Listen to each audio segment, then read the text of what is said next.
Okay, now my loser of the week is the cast of Wicked, the new movie, who are carrying out an insufferable woke press tour around the world. And while its two co-stars, Ariana Grande and Cynthia Erivo, should be promoting the movie on their big media tour, instead they are promoting the woke narrative. Salut tout le monde, j'espère que vous êtes prêts parce qu'aujourd'hui, on va parler de wokisme. On a le droit aussi, hein. Il y a bien des gens qui consacrent 100% de leurs vidéos de critique. Non, plus exactement, on va faire un peu d'histoire culturelle en profitant de la sortie du dernier volet d'un film à grand spectacle, reprenant un classique intemporel à la sauce des codes hollywoodiens d'aujourd'hui. Avec Wicked, le wokisme a-t-il fini de ruiner rien moins que le Magicien d'Oz, et par la même occasion l'enfance de génération et de génération? N'y a-t-il plus rien de sacré? Jusqu'où s'arrêteront-ils? C'est ce que nous allons voir aujourd'hui. En solidarité, et afin d'exprimer mon indignation. Dorénavant, je ne répondrai plus au nom de Galinda. Appelez-moi Glinda.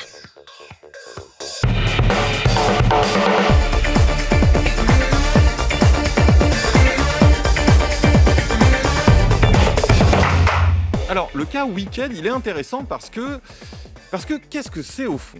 C'est l'adaptation au cinéma, respectivement en 2024 et là en 2025, en deux gros volets pleins de moyens, de stars et de tubes, d'une comédie musicale de Broadway très populaire de 2003, Wicked, The Untold Story of the Witches of Oz. Pour vous dire, c'est du fait de Wicked qu'on a Idina Menzel qui joue Elsa dans La Reine des Neiges. Comédie musicale elle-même adaptée d'un roman de 95, Wicked, The Life and Times of the Wicked Witch of the West, qui proposait une relecture en renversant les rôles d'un des plus grands best-sellers états-uniens publié en 1900 et encore plus popularisé par déjà une comédie musicale de Broadway à succès et plus encore par l'ambitieuse adaptation cinématographique de 39 qui a marqué la pop culture comme rarement et jusqu'à aujourd'hui, le fameux Magicien d'Oz. Et c'est intéressant parce que, comme vous le voyez, ça va nous permettre de tracer 125 ans d'évolution culturelle et de l'industrie du divertissement à travers une des œuvres majeures de la pop culture. Et quand tout à coup, le wokisme. Wicked, has it gone woke? Alors c'est surtout très influent aux États-Unis où c'est vraiment un pilier de leur mythologie. C'est un peu leur Alice au pays des merveilles version USA, comme le football américain, c'est leur football. Ah c'est con là. Qu'est-ce que ça veut dire? Ça veut dire mets ta ceinture, Alice, et bon voyage au pays des merveilles. It means buckle your seatbelt, Dorothy, because Kansas is going bye-bye. Mais même si en Europe c'en est pas à ce point-là, vous devez quand même connaître un petit peu, surtout vu leur hégémonie sur la culture mondiale, notamment via Hollywood. D'ailleurs, le film de 39 devait être un des grands événements du premier festival de Cannes, comme on l'avait déjà évoqué ici, si ce n'était pour un petit contretemps surnommé la Seconde Guerre mondiale. Cependant, comme on va le voir, ça a beau flotter dans l'air comme ça, je suis sûr qu'il vous manque plein d'éléments qui risquent de vous surprendre. Et donc, ça a pas loupé, puisqu'il en va ainsi en ces temps de guerre culturelle. Le film Wicked, malgré son succès, a été accusé de souiller un grand classique intemporel avec de la propagande woke. Mais pourquoi?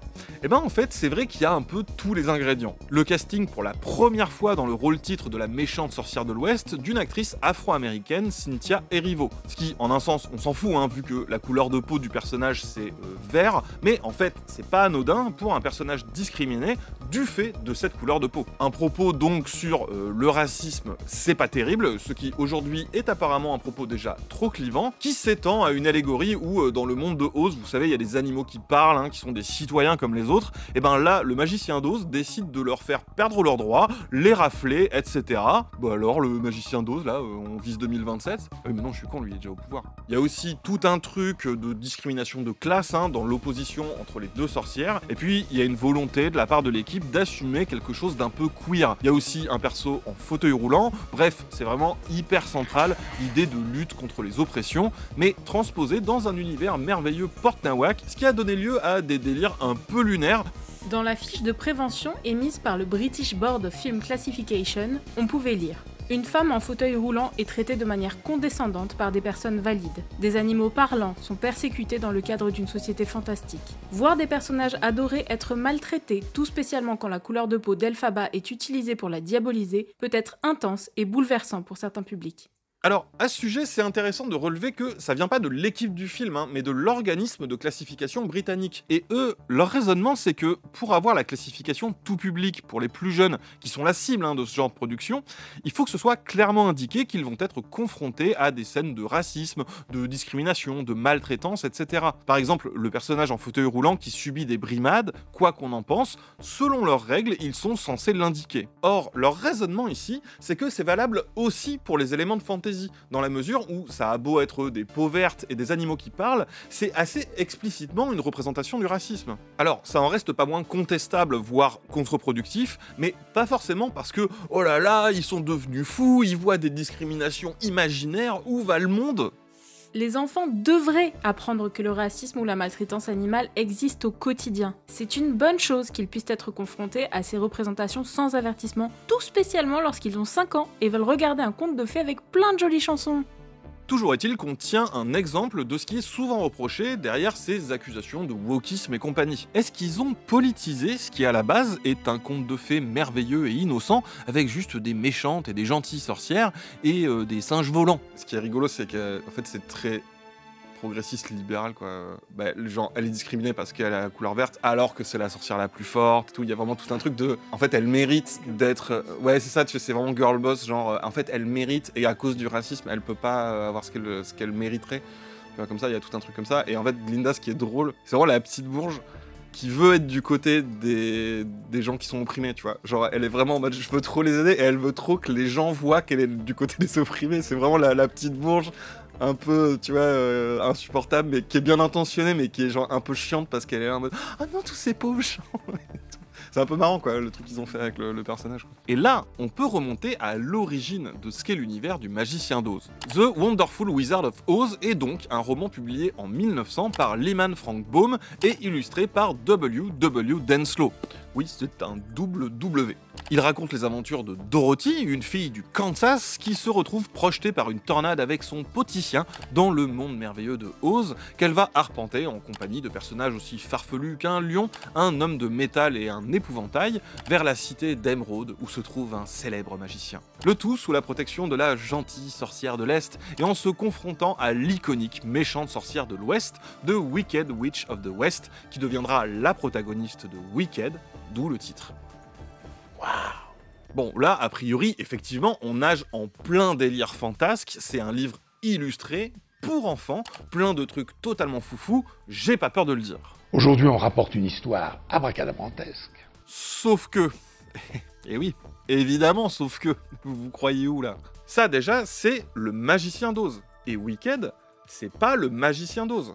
Comme on l'a dit, c'est une relecture des années 90 par Gregory Maguire, là encore en livre illustré par Douglas Smith, mais dans une sorte de dark fantasy satirique. En fait, faut comprendre que justement, le Magicien d'Oz, c'est tellement un pilier de la pop culture que ça a été constamment repris, parodié, réinventé par plein de gens de plein de façons différentes. Ça fait partie de l'imaginaire collectif et littéralement du domaine public depuis 1956, d'où le fait que tu peux faire ce genre d'œuvre dérivée. Vous pouvez donc éditer votre relecture anti-woke du Magicien d'Oz. Rien ne vous en empêche. N'hésitez pas, on vous regarde. Et on sait à quel point c'est toujours, vraiment, mais alors à chaque fois, une sacrée réussite, hein. Sarcasme. Sarcasme. Sinon, faites comme d'hab, hein, continuez à reprendre des trucs progressistes en disant que c'est apolitique, ça vaut mieux pour tout le monde. L'idée de Gregory Maguire et de la comédie musicale ensuite, c'est quoi? C'est prendre une des figures les plus emblématiques du mal et raconter sa vie pour expliquer... Mais pourquoi est-il aussi méchant? En faisant ça, il invite les gens à remettre en cause la version manichéenne qu'ils connaissent, à se poser des questions sur les récits qu'on leur sert tout cuit dans le bec. Que peut-être la gentille sorcière serait une grosse connasse, que la méchante s'est radicalisée face aux injustices du monde de Oz. Vous voyez le délire? Donc voilà, relecture de la figure du méchant, syndrome Magnéto, et puis c'est un retournement assez classique, hein, rien de bien révolutionnaire. C'est pas bien différent de ce que Lucas a essayé de faire lui-même avec son Dark Vador dans la prélogie. Donc le principe principe de Wicked, c'est une déconstruction d'un des grands mythes de la pop culture. Mais attention, déconstruction, ça veut pas dire trahir l'œuvre originale ou dire que, attention, c'était pas bien, hein. Au contraire, c'est son statut de mythe qui permet d'en proposer une relecture, un contre-pied. C'est parce que Le Magicien d'Oz c'est super, que c'est super de utiliser cet imaginaire pour proposer un pas de côté. D'autant que là, en plus, dans le cas présent, c'est déjà un peu le propos de l'œuvre originale. Alors, désolé de vous divulgacher une des histoires les plus célèbres au monde depuis plus d'un siècle, mais le twist du Magicien d'Oz, c'est qu'en fait, le magicien en question, qu'on croit tout puissant, c'est juste un vieux gars derrière des rideaux et des effets pyrotechniques. En fait, c'est tout à fait l'évolution normale d'un classique que d'être relu à l'aune de différentes époques. Genre, on fait encore maintenant des jeux vidéo qui proposent une relecture de la mythologie grecque. Et là aussi, c'est queer comme pas permis, hein. Vraiment, vous avez pas de bol. Sachant que, bon, là aussi, l'œuvre originale, bon bref. Disney avait déjà proposé un film origin story du magicien lui-même, et des relectures de Oz, il y en a un paquet, hein, dont des nettement plus osées. Genre, dans Lost Girl, Alan Moore et Melinda Gaby, ils relisaient tout en termes d'allégorie de la vie sexuelle de Dorothy. Genre, le lion peureux, ça devenait un bon petit gars du Kansas qui faisait le fier devant les filles et qui était tout timide et perdu au moment de passer à l'acte. Et la tornade, c'était la première fois où elle découvrait son propre plaisir.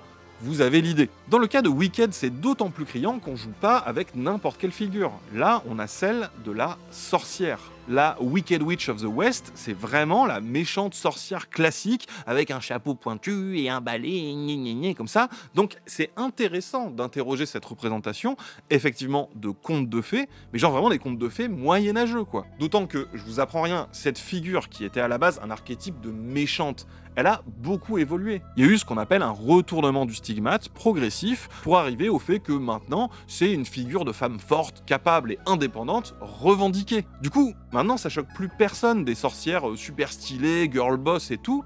Et ça, ce qui nous paraît normal maintenant, ça a été permis par Wicked à l'origine, mais aussi par des choses aussi inoffensives en apparence que Sabrina, Ma sorcière bien-aimée, et avant encore des trucs qu'on connaît moins maintenant, genre Ma femme est une sorcière de René Clair, on parle de trucs des années 40. Et tenez, d'où le fait que la nouvelle série Sabrina, ils aient poussé les potards encore plus loin. C'était la suite logique. Salut les garçons. Et les nouveaux films Wicked, c'est pareil. Et en soi, on pourrait déjà s'arrêter là, hein. On aurait été plus loin que 100% des commentateurs qui disent wokisme H24. Mais on va quand même remonter un peu plus loin, vous allez voir pourquoi. Ok, c'est pas du tout une nouveauté de politiser des enjeux autour d'œuvres classiques pour gosses totalement dépolitisées au départ. Totalement dépolitisées au départ. Alors, j'espère qu'il y a des nouveaux qui regardent, hein, parce que là, il y en a qui nous voient venir, mais alors depuis l'horizon. Le Magicien d'Oz, avec sa gentille sorcière et sa méchante sorcière, figurez-vous que c'est une des premières œuvres mainstream à présenter une sorcière comme une figure positive. Donc, comme tous les exemples qu'on vient de citer, c'était déjà une déconstruction de cet archétype. Les sorcières sont toutes laides. Certes, dans le cadre d'un truc très inoffensif, hein, d'un livre illustré pour enfants où, ok, ils ont mis une gentille sorcière, c'était novateur, mais c'était pas non plus pour faire passer un agenda politique. You sure about that? You sure about that? Mais non. Mais non. Mais nous allons de rebondissement en rebondissement. Tout ça en faisant 3 recherches accessibles à tout le monde. Imaginez, si tous les critiques anti-woke faisaient ça, ça serait mauvais pour leur business. Et nous, on veut pas que des petits boutiquiers mettent la clé sous la porte. J'ai mis plein de balles, je sais pas pour ce qui m'a pris. Toujours est-il que, et je n'invente rien, le personnage de la gentille sorcière, il est inspiré de la belle-mère de Baume. Tiens, pour une fois qu'un type a pas fait de sa belle-mère une marâtre épouvantable. Et sa belle-mère, c'était qui ? C'était Matilda Jocelyn Gage, une militante pour les droits des femmes, mais aussi contre l'esclavage, pour les droits des Noirs et des natifs américains. Autant vous dire qu'à la fin du 19e siècle, la meuf était au-delà du wokisme, mais avec 100 km d'avance. Pour vous dire, c'est la Matilda de l'effet Matilda qui décrit l'effacement des accomplissements des femmes en sciences et en invention, qui fait encore crisser les dents des antiféministes aujourd'hui, et qu'elle a décrit en 1870. Alors, je sais, il y en a qui vont me dire « Non, mais c'est pas ça qu'on veut dire par wokisme. Le wokisme, c'est les trucs de maintenant. » Elle était pour le droit de vote des femmes et contre l'esclavage. Ça allait. C'était pas trop extrême. Mais vous vous rendez bien compte que, justement, vous dites ça 150 ans plus tard, alors que c'est le principe du progrès. En fait, je suis désolé, quand quelqu'un soulève qu'un vieux truc était quand même un peu raciste ou misogyne ou craignos à tel ou tel niveau, vous pouvez pas à chaque fois dire « Oui, mais c'était l'époque, on peut pas juger avec les valeurs de maintenant ». Moi ça me va, hein, je suis matérialiste, hein, mais faut faire aussi ça quand c'était quelqu'un de progressiste. Non, là, Mathilda, pour l'époque, faut que vous compreniez que c'est pas Sandrine Rousseau ou je sais pas qui se fait cyberharceler en ce moment. Elle était à l'ouest cosmique de Virginie Despentes. La meuf, elle était tellement à fond pour les droits des natifs américains, truc qui est même pas à la mode aujourd'hui, qu'elle a été adoptée officiellement par le clan du loup de la nation Mohawk, qui lui a donné un nom à eux, qui veut dire celle qui tient le ciel. Je veux dire, le truc marche pas de dire oui, c'était mieux les féministes à l'époque, là maintenant elles sont trop extrêmes. Parce que par bien des aspects, maintenant c'est moins radical. Il y avait des suffragettes qui posaient des bombes, qui faisaient des prises de jiu-jitsu aux flics. Et même les plus modérés étaient diabolisés par la presse, mais à un niveau, je pense que vous devriez aller vous renseigner. Ça, c'est pour les suffragettes. Une chaise à plongeon et un étang bien profond, c'était la méthode d'éducation de nos aïeux. Si ça ne tenait qu'à moi, chaque suffragette aujourd'hui devrait passer à la chaise, une torture utilisée lors des procès en sorcellerie, et rencontrer l'eau glaciale. Là, j'en profite pour poser un truc. Dans les reprises du Magicien d'Oz, sans doute influencé par Wicked, il y a Todd Recall. Todd Recall, c'est un type qui passait sur MTV après s'être fait connaître par Drag Race. Son truc, c'était de reprendre justement les grands classiques Disney à la sauce queer. Et c'était hyper bien. Il a fait tout un album qui s'appelle Straight Outta Oz, qui est une référence à Straight Outta Compton de NWA et à Out of Oz, un des romans de la série Wicked, où il utilisait le truc de la couleur de peau verte pour parler des Afro-Américains.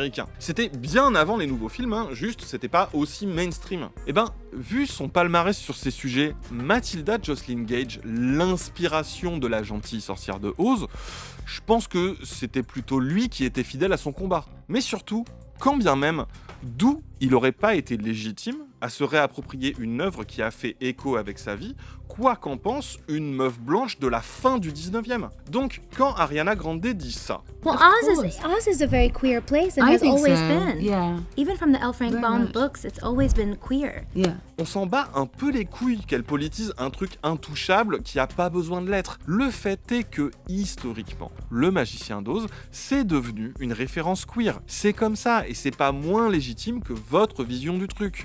Un Friend of Dorothy, FOD, est un nom de code pour désigner un homme homosexuel d'abord utilisé dans le jargon LGBT. Affirmer que ou demander à quelqu'un s'il est un ami de Dorothy est une façon détournée de suggérer l'orientation sexuelle sans déclencher d'hostilité. Alors là, si vous êtes un peu malin, vous pouvez dire « Ok, ça, c'est la belle-mère ». Le livre lui rend littéralement hommage, hein, mais Baum lui-même. Son bouquin, c'est avant tout un univers merveilleux pour divertir les enfants, c'est magique, c'est beau et tout.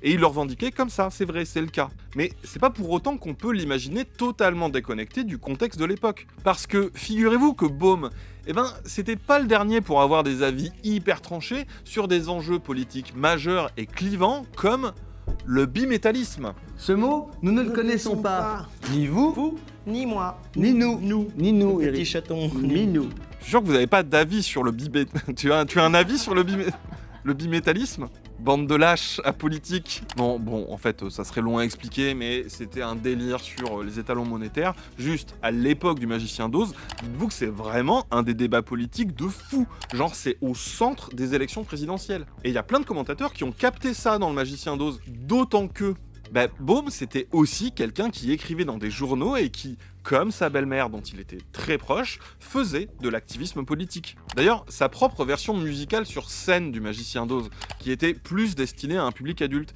elle contenait plein de blagues directes sur le contexte politique. Alors, c'est pas hyper clair à quel point lui s'en serait revendiqué, mais il fréquentait les cercles de ce qu'on appelait le mouvement populiste, qui, pour la faire court, défendait les petits paysans et les ouvriers. Un des seuls mouvements à l'époque à avoir tenté une alliance entre blancs et afro-américains, ainsi qu'à intégrer un peu le droit des femmes et partisan, entre autres, du bimétallisme.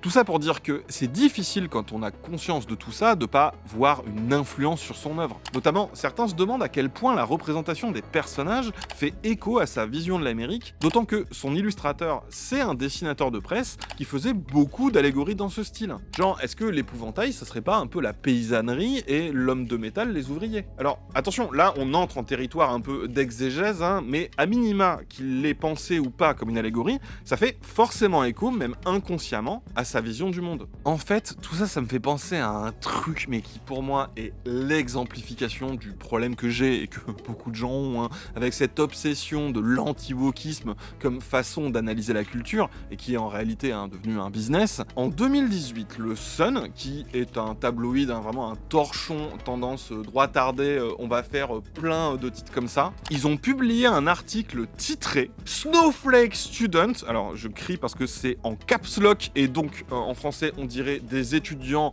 fragiles, prétendent que la créature de Frankenstein était incomprise et en réalité une victime, en caps lock toujours. J'espère que je vous apprends rien, vraiment, j'espère, mais c'est un des propos de Frankenstein de Mary Shelley.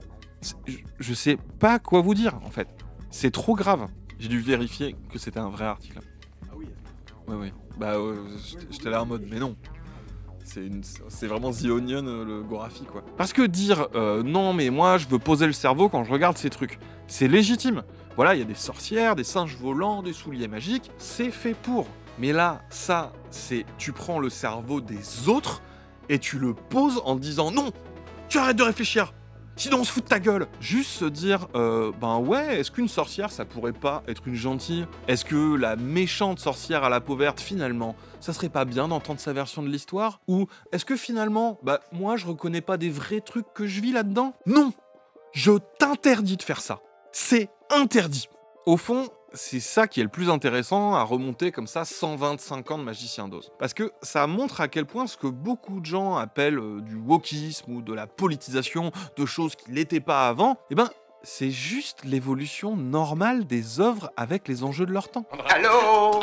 Allô? Y'a personne au bout du fil? Faut réfléchir, McFly. Faut réfléchir. Ça en fait pas de bonnes ou de mauvaises œuvres, hein. D'ailleurs, les films Wicked, ils sont pas très bien, quoi, mais on s'en fout. Juste, c'est pas un phénomène nouveau. Et ceux qui croient ça, ou qui essaient de faire croire ça, c'est simplement qu'ils prennent pour acquis les évolutions précédentes, comme si ça avait été toujours comme ça, pur et monolithique, sans aucun enjeu, et qui s'énervent sur les sujets de maintenant. Non mais finalement, vous savez quoi? C'est très bien, faut mettre des trigger warnings au début des films, mais pas pour les enfants. Pour bien prévenir les gens que attention, cette comédie musicale merveilleuse, elle peut faire penser à des vrais trucs. Peut-être elle aborde des sujets. Peut-être même il y a des allégories. Comme ça, les gens seront prévenus. Et si ça les chamboule trop, ils pourront juste couper et laisser les autres kiffer.